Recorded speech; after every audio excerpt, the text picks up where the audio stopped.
From Wine Enthusiast Magazine, this is the Wine Enthusiast Podcast.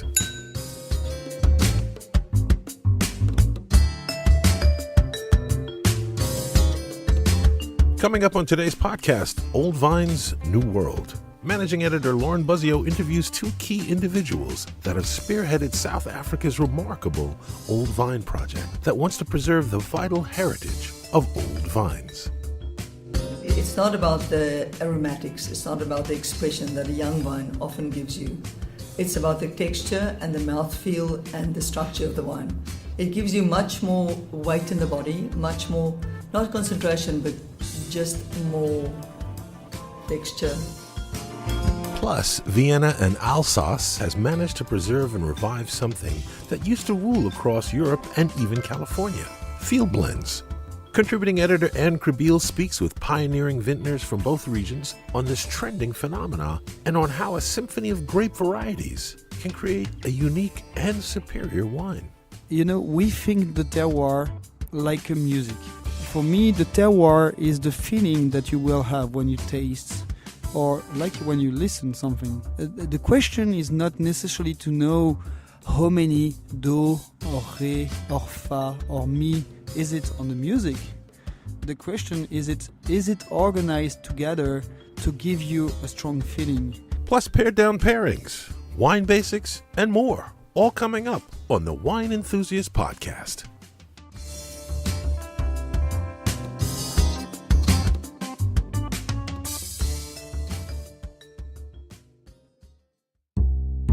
Sick of the same old Chardonnay? Check out Blue Apron Wine, the only wine club that partners with the world's best winemakers to bring you new, interesting reds and whites. How about a Grillo from Sicily? Or a Petit Verdot from a vineyard right nearby?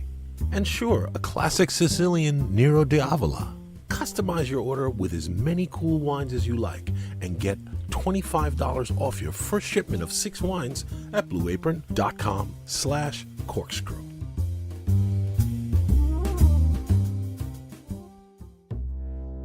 Old vines make wines with unique character. In South Africa, decades of growing in one place have produced delicate but powerful wines.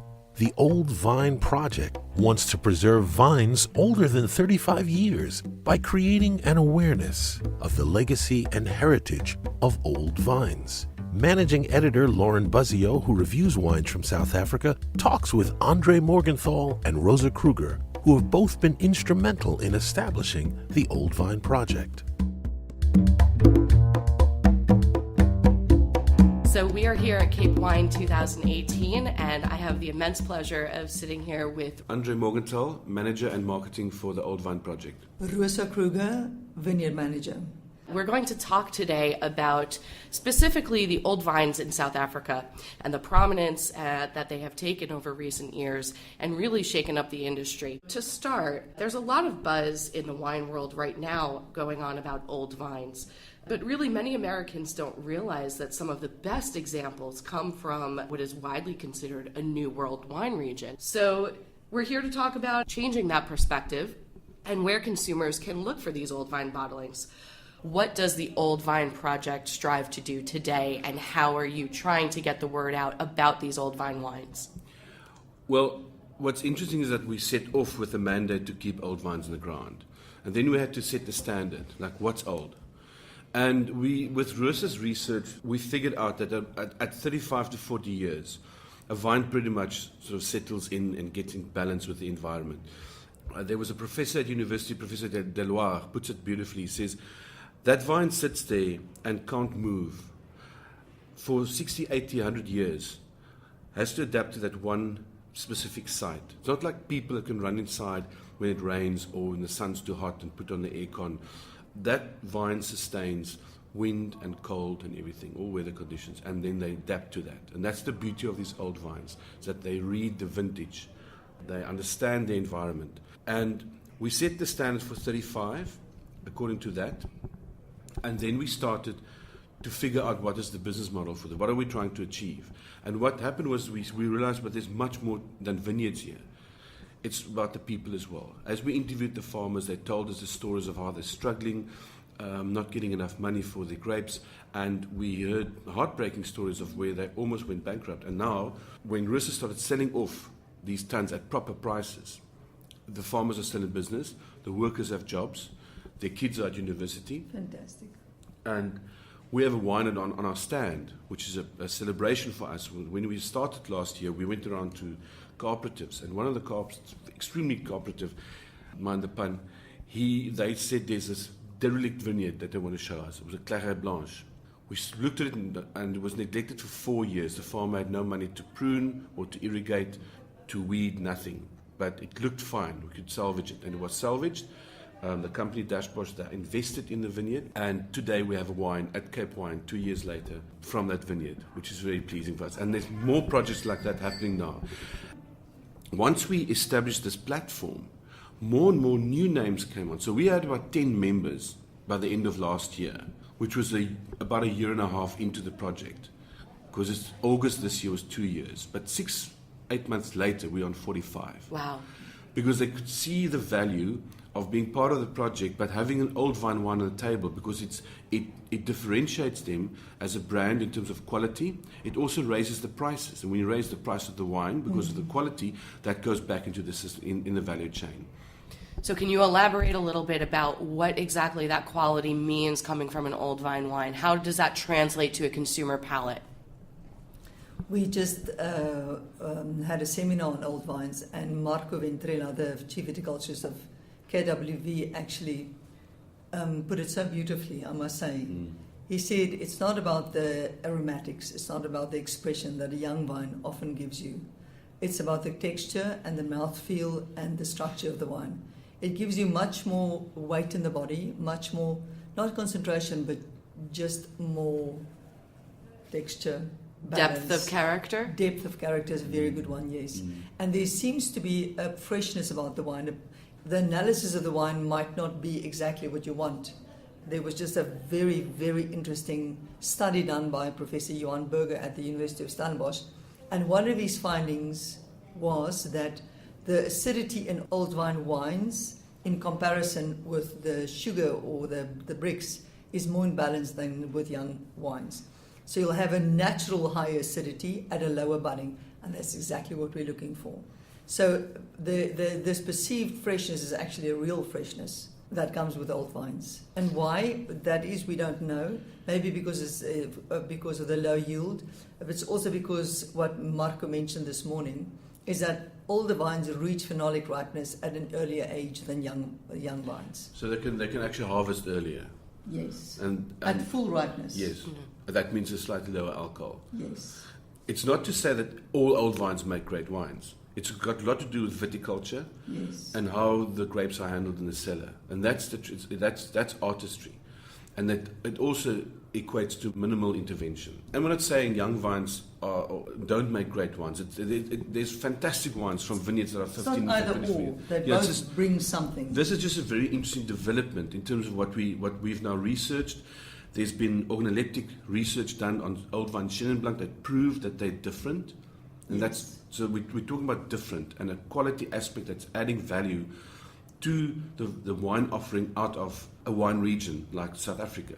So again, you're going back to that concept that these vines have been there for so long that they've just actually slightly maybe morphed and evolved to better suit themselves to the terroir and their conditions, in that they don't need manipulation. They know exactly what they need to do to produce beautiful fruit and these eventually beautiful wines. So for people who are looking for potentially low intervention or hands-off winemaking, these are the types of wines that are made from these old vines that would suit them. Is that a fair analysis? I think it's very clear that a winemaker that overstates his hand in the cellar will not make a good wine from old vines. Old vines are very fragile. You have to follow their lead. You cannot dominate them.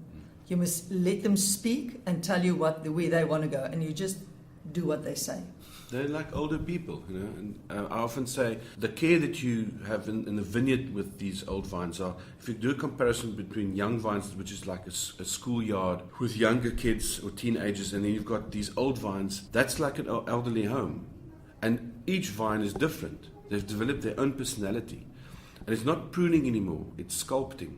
And each vine needs to be considered by itself. It's like an elder home where each room is different.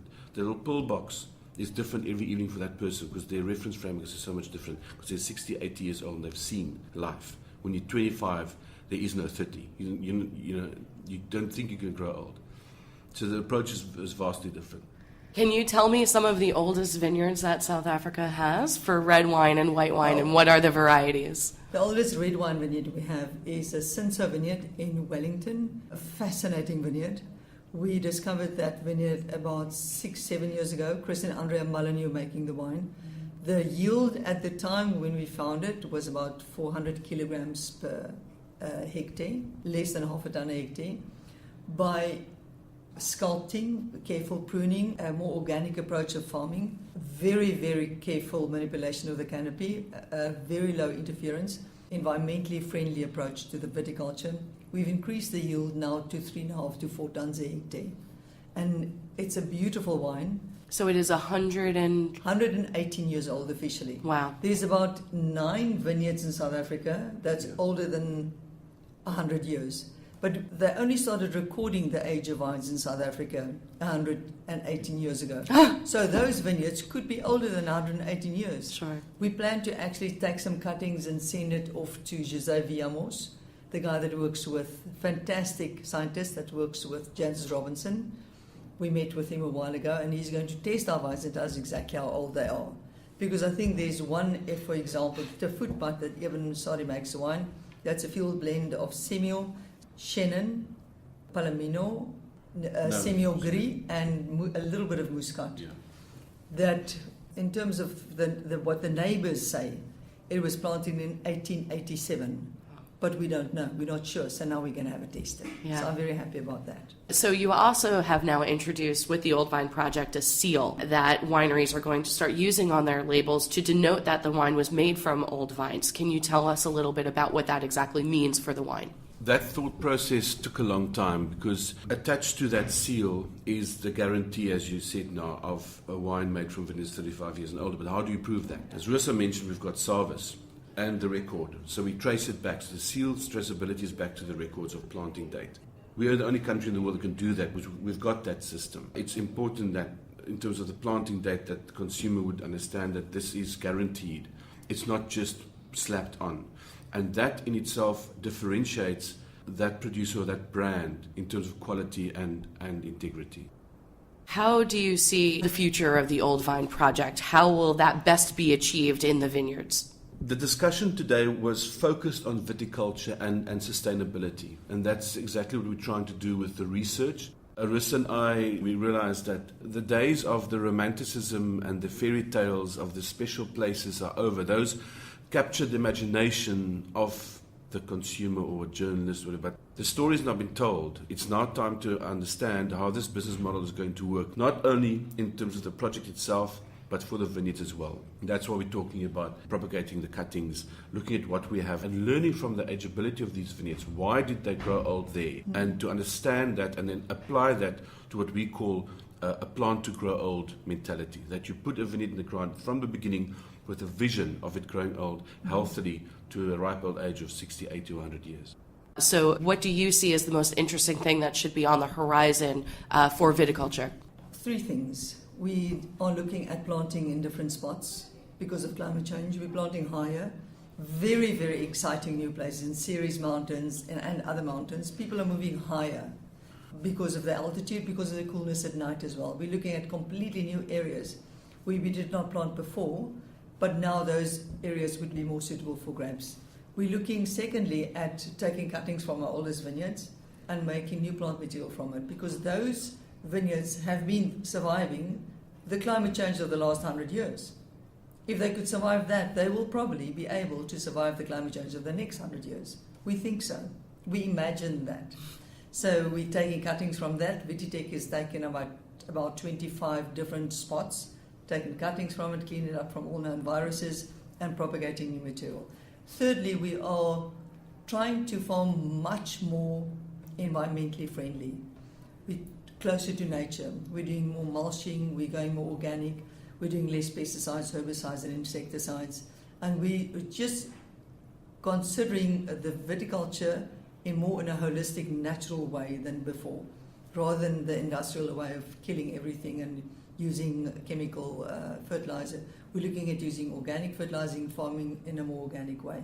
And finally, of course, we imported new varieties from all over the world and planting varieties that might be more suited to our climate in future, rather than Cabernet Sauvignon Blanc. The Old Vineyard Project is not only about wines of the past, it's also about viticulture for the future. I was recently at the Masters of Wine seminar in Rioja in Spain, and I was approached by many other countries asking for some kind of participation with us, saying that they really admire what we're doing, and how do we do the seal, and how do we approach our members, and what do we do viticulturally.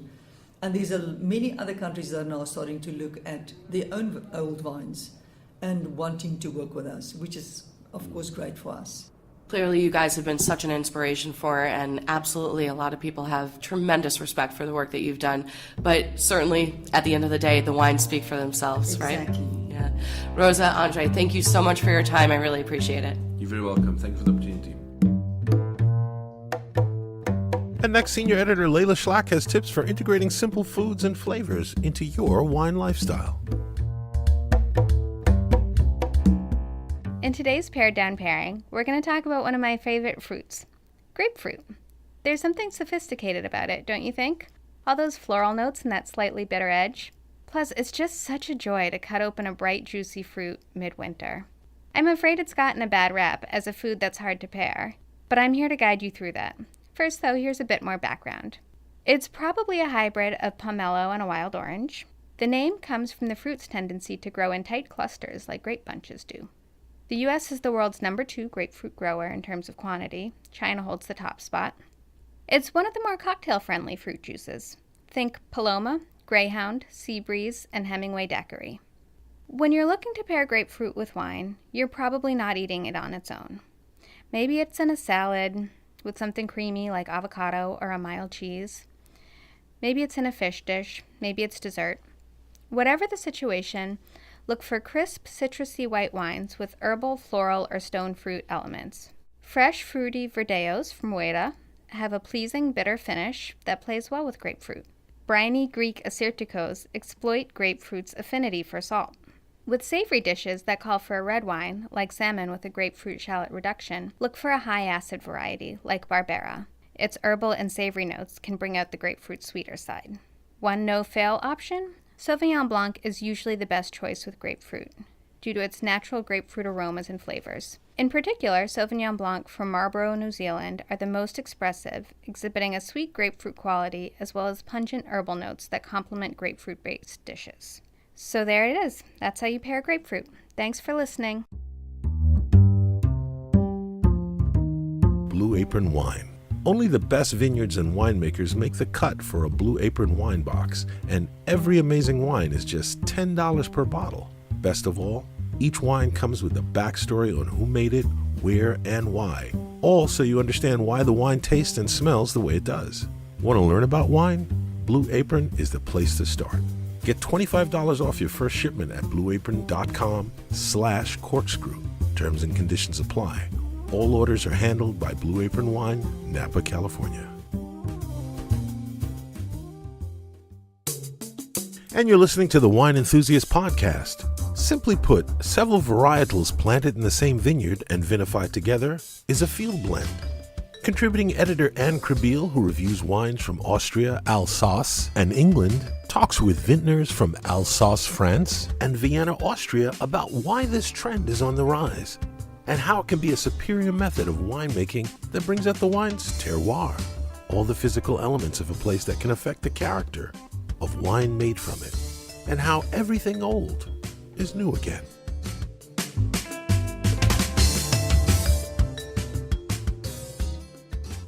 I am high up above the city in the vineyards. I'm on the Nussberg with 3 Viennese vintners who make wine here. And they're going to tell us all about a very special way of making wine. We're going to talk about Wiener Gemischter Satz, about field blends. And I'm here with Fritz Wieninger. You are from Weingut. Yes, Weingut Wieninger in Vienna. I'm Fritz Wieninger, the owner and winemaker of the estate. And we work with about 75 hectares of vineyards, all located within the city limits of Vienna. Vienna is the only national capital in the entire world that has a sizable and significant wine industry. That's really remarkable. And from where we are, we can actually see all of Vienna at our feet, and we can see the magnificent stream that is the Danube. It's still a bit misty here, but it's kind of a beautiful silver huge stream. I'm told that at night all you can see here is the glittering capital as the lights twinkle. So here is Rainer Christ. Hello, good morning, Rainer. Good morning. Good morning. My name is Rainer Christ from the Christ Winery, a very old family-driven estate in the northeast part of Vienna. So we have a family tradition of around 400 years, and we are located at the Biesenberg, the hill in the northeast part of Vienna. And here is Gerhard Lobner of Weingut Meyer am Pfarrplatz. Hello, good morning. Hi, and welcome to the wine area of Vienna. We are here to talk about Gemischter Satz. What is Gemischter Satz? Gemischter Satz is a unique style of wine of the Vienna region. It's the case that you have different grape varieties planted together, completely mixed in one and the same vineyard. They grow together the whole year, and then at harvest time you harvest everything at the same time. There's a minimum of 3 grape varieties that have to be together, but usually we talk about 6 or 10, 12 different grape varieties that play each their roles like instruments in an orchestra. How does it work and how did it come about? Because field blends, like you describe, used to be far more common in the old days. But there is a reason for that. Why did people plant in the past? Why did they not plant monovarietal vineyards? That's true. That's the most traditional way of winemaking, to have these different varieties in one piece of land. It was really unusual to think on monovarietal vineyards. So that's more an item after the Second World War. In the past, nobody was interested to plant single varietal fields. So you have a lot of advantages when you do it like we make our Wiener Gemischter Satz wines. You have a lot of diversity, you have maybe lesser problems with infections. And of course, that's also an interesting item when you are focused on very terroir-driven wines, because maybe you have not only the character of one single grape on the palate. It's really a unique style which makes the region maybe in its best way tasteable. By planting various varieties, you express more of the site where the wine is grown than of the variety itself. Yes, that's true, because when you have maybe 10 different grapes inside one vineyard, each grape variety at each particularly mature stadium have a unique impression of the soil characteristics. So every grape variety shows us a very fascinating facet from the soil. We're talking about a field blend, but what varieties actually go into this field blend? In Vienna, there are actually no rules which variety you have to take. Every vintner, every winemaker have his own philosophy which varieties are in a field blend. So at Meyer am Pfarrplatz we do have mainly Grüner Veltliner, Riesling, Zierpfandler, Rotgipfler, those varieties which do have a very fresh and clear character. At our boutique winery, which is called Rotes Haus, the vineyards are located on the Wiener Nussberg with a very, very high limestone content. And at this Wiener Gemischter Satz, in this field blend, we do have the Pinot varieties like Pinot Blanc, Pinot Gris, Chardonnay, Neuburger, a little bit of Traminer, so a kind of Burgundy way. And you can now label your wines as Wiener Gemischter Satz, and this is enshrined in law as of 2013. So Wiener Gemischter Satz celebrates its 5th birthday this year, so happy birthday. And I mean, it's an amazing revival that happened just in the past 20 years, really. How do you feel about that, Fritz? Because you were one of the leading lights of the movement. Well, I feel very comfortable with that. I think this is great, what we've done. And we did it together, not one single person is the one that made it. It's more like a group of producers with different ideas, different emotions to that, different styles of wine, but each of the wines is of very high quality, and that is the reason why the market accepted that so quick. We knew from the very beginning on that this is truly our roots, our history, our most important heritage, and we would be idiots if we would not concentrate exactly on this. In the wine business, you always have to look far back. What was great 100 years ago or 200 years ago cannot be bad today. And so we focused on the gemischter Satz and showed first the Vienna scene, later whole Austria, and later the whole world, that gemischter Satz, Wiener gemischter Satz, can be a wonderful wine. And thanks to the quality of really all the producers that are among this group, we made it, and we were able to convince the people out there. Well, you certainly convinced me, and I just love this idea of the metaphor you used first, of the orchestra, that in my glass there is a whole harmony, a harmonious sound, and a playing together of so many elements. And it's a beautiful thing to taste it here with you this morning. It's a beautiful summer morning with a slight breeze in Vienna. So thank you, everyone. And I'm here in a very beautiful vineyard. I'm sitting here with Mathieu Dice. Hello, Mathieu. Hello. We are sitting in the vineyard Burlenberg. There are grasshoppers hopping across our feet. We're sitting on a bank of rock in the vineyard, which is overgrown with beautiful daisies. And we see the mountain chain of the Vosges in the distance. We see the German Kaiserstuhl and the Black Forest in the distance. But I'm excited to be in the Burlenberg. We were talking about field blends, which here in Alsace are called complantation. And I really wanted to come to the Burlenberg because it is a red field blend of red grapes. So, Mathieu, first of all, tell us a little bit about your domain, and then tell us a little bit about the Burlenberg. So I joined the winery 2007. I just take over my father, who's still there and will be there for a long time for sure. He's a very strong character, so we managed to work together, and I think it's successful for the moment. So in the last few years, we took some new land, and I started to exchange a lot of flat things to some beautiful slope. And Burlenberg is one of the nice places we own today.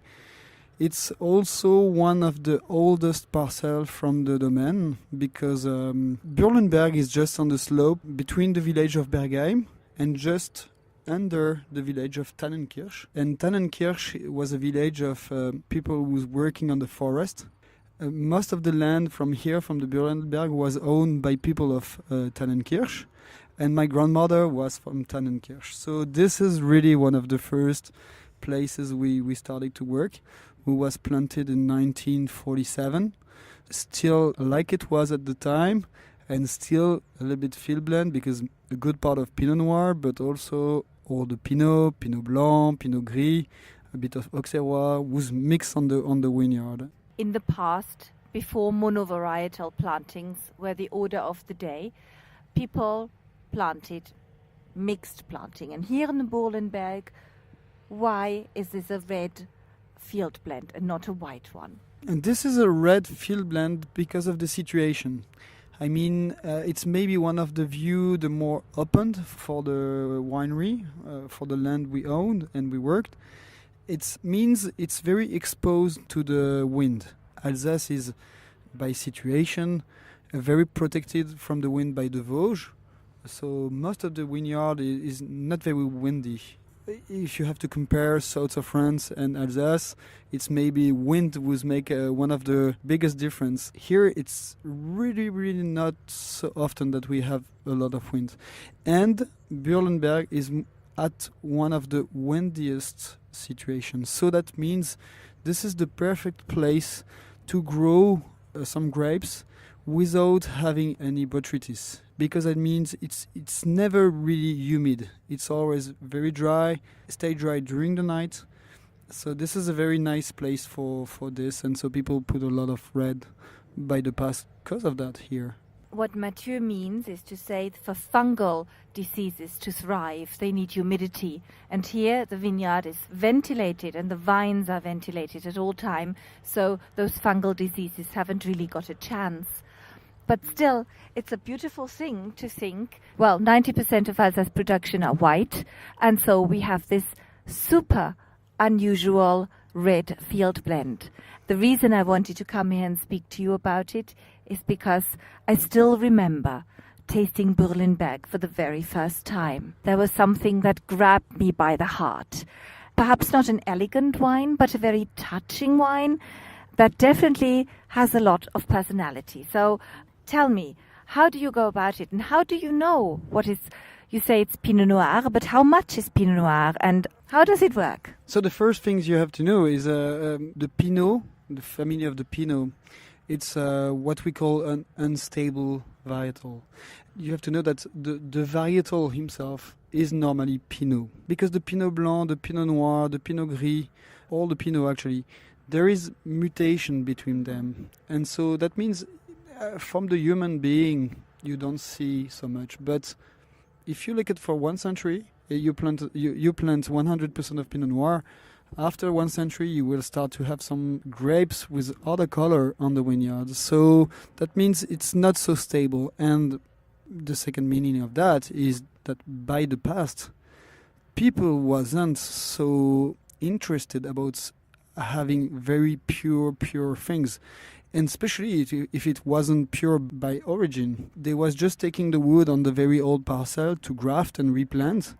And so it was kind of tradition to have a bit of white on the middle of the red, like it was a little bit everywhere. We didn't create or make an invention for that. We just take the past from example to build the future. You know, everybody speak about biodiversity. It's so trendy, I would say.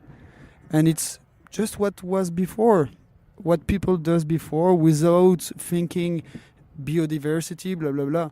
They was just taking the way to make wine every year and have the more balance every year.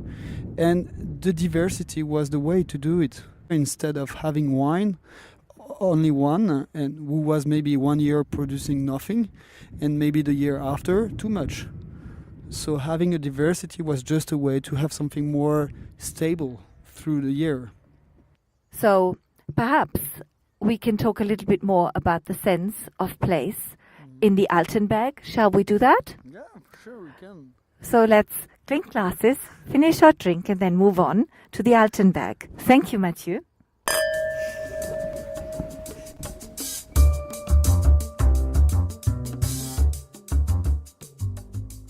Mathieu and I have come to a different vineyard now. We are still in the village of Bergheim. We can actually see the roofs of Bergheim and the church spire. And if you hear a rumbling in the distance, that is a tiny tractor doing some canopy work here. So Mathieu, where have you brought me? So this parcel is planted with many varietal. Actually, all the varietal we can have on the Alsace AOC. And it's a very interesting parcel because this is maybe the one where we push the idea of biodiversity the deeper we can, because we made 8 rows of wines, field blend with all the different varietal, like I said, but also with every 8 row we bring 1 row of tree, all type of tree that was used to be on the vineyard.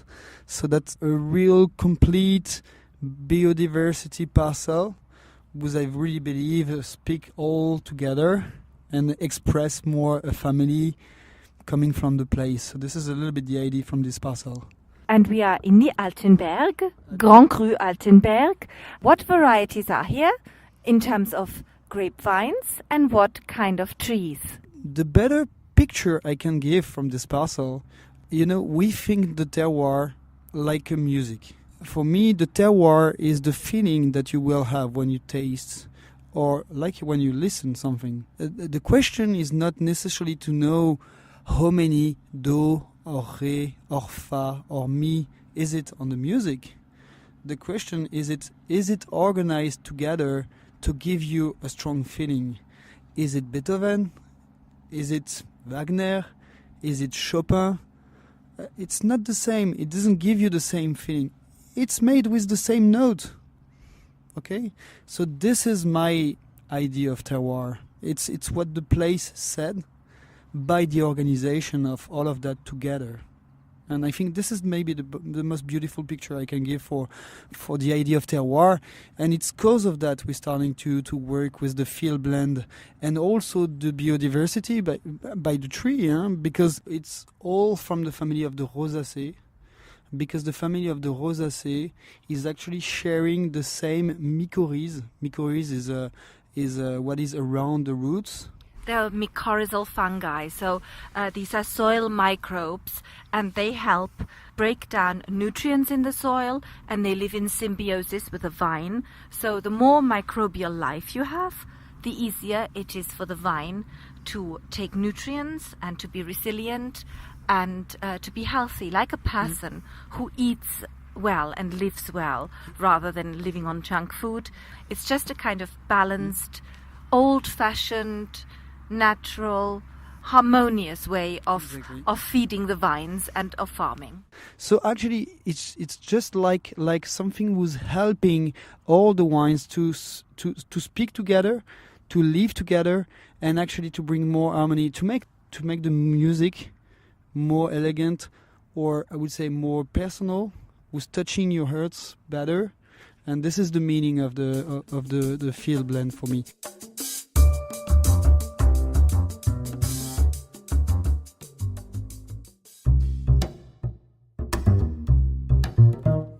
Hi, I'm Marina Vitage, Digital Content Director at Wine Enthusiast Magazine. And in today's Wine Basics, we're giving you 4 tips for storing open wine.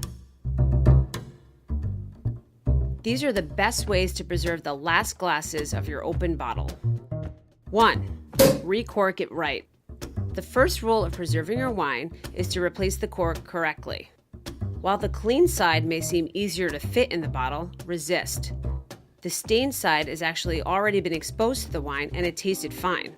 That clean side may actually not be so clean, and it can taint the rest of the bottle's contents. 2. Use half bottles. Air flattens your wine, lessening flavors and aromas. To minimize air exposure, use a funnel to pour the remaining wine into a screw cap half bottle. Even if there's a little air at the top, it's far less than the regular bottle. 3. Refrigerate it. It's amazing how often people will leave leftover wine on the counter after they've recorked it.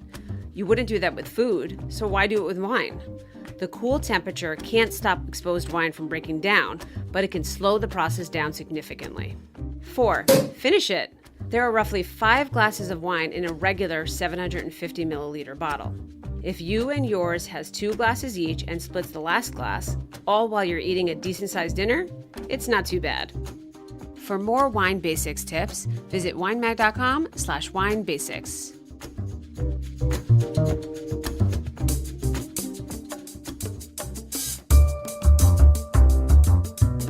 That's it for today's Wine Enthusiast podcast. To read more about wine, visit winemag.com or pick up the current issue of Wine Enthusiast magazine to see our annual Best Buys list, 100 wines under $15. You can subscribe to the Wine Enthusiast podcast on Apple Podcasts, Stitcher, or wherever you get your podcasts. And please write us a review. We'd love to hear what you think. We'd also love to stay in touch. Use the hashtag Wine Enthusiast Magazine and follow us on Facebook and Twitter. You can also send us an email at podcast@winemag.com. The Wine Enthusiast podcast is produced by Marina Vitage and Mike Sargent. See you next time.